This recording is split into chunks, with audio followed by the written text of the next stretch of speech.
জানা আজকে আমি দেখাবো অস্ট্রেলিয়ার জনপ্রিয় টিউলিপ গার্ডেনের প্রাকৃতিক সৌন্দর্য। অস্ট্রেলিয়া শুধু সমুদ্র আর মরুভূমির দেশ নয়, এখানে রয়েছে নানান রঙের ফুলে সাজানো স্বপ্নের মতো টিউলিপ গার্ডেন। প্রতি বছর অস্ট্রেলিয়ায় বসন্তকালে সেপ্টেম্বর এবং অক্টোবর এই 2 মাসে প্রতি বছর টিউলিপ গার্ডেনগুলোতে হাজার হাজার পর্যটকের আগমন ঘটে। গার্ডেনে যেতে চাইলে মেলবোর্ন থেকে 1 ঘন্টা সময় লাগে এবং আপনারা চাইলে ট্রেনে বা বাসে যেতে পারেন। প্রায় 1 ঘন্টা সময় লাগে। টিউলিপ গার্ডেনে ঢুকতেই চারিদিকে যতদূর চোখ যায় লাল, গোলাপি, হলুদ, বেগুনি, সাদা অসংখ্য টিউলিপ একসাথে ফুটে থাকে।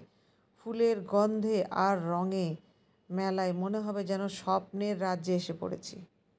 গার্ডেনে আসার সবচেয়ে উপযুক্ত সময় সকালবেলা বা বিকালের দিকে। সবচেয়ে সুন্দর দৃশ্য পাওয়া যায় এখানে ছবি তোলার জন্য বা ভিডিও করার জন্য। ঢুকতে টিকিট লাগে। অনেকেই এখানে pre wedding shoot, family photoshoot বা ট্রাভেল ব্লগের জন্য ছবি তোলে। সূর্যের আলোতে টিউলিপের রং যেন আরও বেশি উজ্জ্বল হয়ে ওঠে। এখানে ঢুকলেই চারিদিকে দেখবেন উৎসব মুখর পরিবেশ, লাইভ মিউজিক।